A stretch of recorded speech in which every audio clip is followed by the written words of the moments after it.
Welcome into CHGO Tavern Style. I'm Sean Anderson of CHGO White Sox. And I'm Cody Delmendo of CHGO Cubs. The CHGO Bets team is back. You are watching CHGO Tavern Style, presented by Salerno's Pizza. Head over to the Grand Ave location and call 312-666-3444 to make a reservation today. On today's Tavern Style, we are talking about, is this the most important Bears season of all time? The Bears have the number one overall pick. It seems very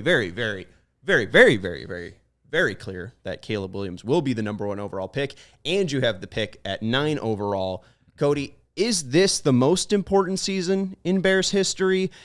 Will next year be the most important in Bears history? Next year will be the 40th anniversary of the 1985 team, so if you were born in 1985, I hope you feel old. I wasn't, haha. But how do you feel about this Bears season for 2024?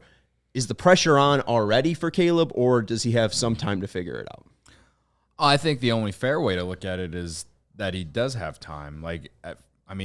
Listen, we've seen college quarterbacks come in and stink it up, right? Like everyone was. I remember last year going into the draft, people were like, "We should take Bryce Young and not trade this pick." You know, no one was talking about C.J. Stroud, right? And they should have, and we should have, right? However, the point is that. And I know Bryce Young's situation isn't great. Like, it's not just him, and I still believe that he can probably be a good quarterback in the NFL if the Panthers fix what all the issues they have.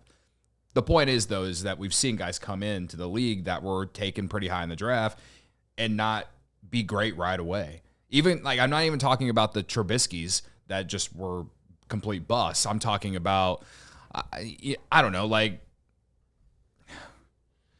Ryan Tannehill. I mean, he was never like a Pro Bowl or anything like that, but he was a top 10 pick in the draft. Yeah, but he wasn't number one overall. I mean, Caleb Williams has been playing quarterback for his whole college career. Ryan Tannehill was a wideout. Right. All I'm saying is that you have to give the quarterback time to adjust the NFL game, and I think the Bears are at least setting himself up to do that. My thing is how is this city going to react if game one of the season doesn't go well? You know what I mean? And we saw all the Fields fans, right? So especially if, he doesn't look better than Justin. I mean, or if he looks much worse than Justin, I think people are going to be fairly pissed off. I think he gives them a pretty decent floor, though. I mean, the number one quarterbacks, number one overall quarterbacks that we've seen in our life, they've been fairly all right. Andrew Luck, again, he helped them immediately. The Colts immediately get to the playoffs. It feels like even Trevor Lawrence gives the Jaguars a similar floor. If this defense is as good as it was last year or even better, all Caleb has to do is be productive. All Caleb has to do is just take care of the ball. And as long as he manages the game well, maybe he doesn't have to be a superstar year one. I don't know. It really does feel like he's got to show something of true leadership skills in a passing offensive way. I put the floor for Caleb in year one make the playoffs because the team is built very well around him coming into the league. Now he's got to be able to make throws. It's gonna be interesting to see how he does in close games down the stretch in the fourth quarter. Things that Fields, Trubisky, all those guys weren't great at. I think at the end of the day, that's a fair expectation for the Bears in 2024. And what's tough is that the NFC North is going to be hard. The Lions just went to the NFC Championship game. Jordan Loves looks like a the monster. Packers look like they're just still going to be the Packers and ruin my life every day or every year. And could you imagine if the Vikings trade up to 5 and take J.J. McCarthy? That would make them so much easier of bait. Because if they get a real quarterback, then oh no, watch out, because they got Justin Jefferson and Jordan Addison. This team could actually do something. You give them the horrible J.J. McCarthy, and you got Mac Jones 2.0. So, I'm all for the Vikings trading up and taking J.J. McCarthy to make their team look worse. I'm not here to debate what quarter, if he's good or not, but either way, the Vikings have a decent roster.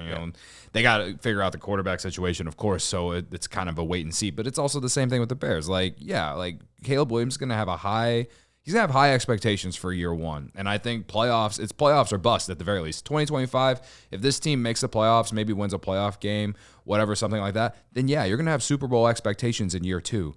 And listen, everyone says, all the scouts, all the, the guys, the Bears guys I've talked to say that this guy He takes on the challenge. He keeps receipts, as they say, and I love the mentality. But again, college level is a lot different from the NFL level, and I want to believe that he is going to come right in and help lead this team to a lot of wins.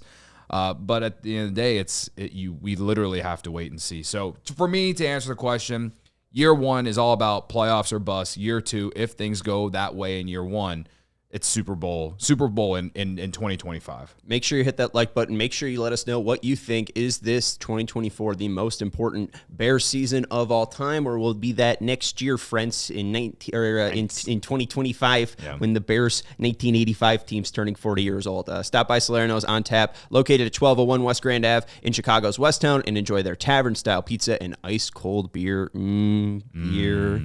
Whether you are headed to the game or want to watch it live on their big screen TVs or are watching it from home, they've got you covered. Go to Salerno'sPizza.com or call 312-666-3444 and mention CHGO and get half off your pizza. That's Cody Delmendo. I'm Sean Anderson. Bye. We all silly like the mayor.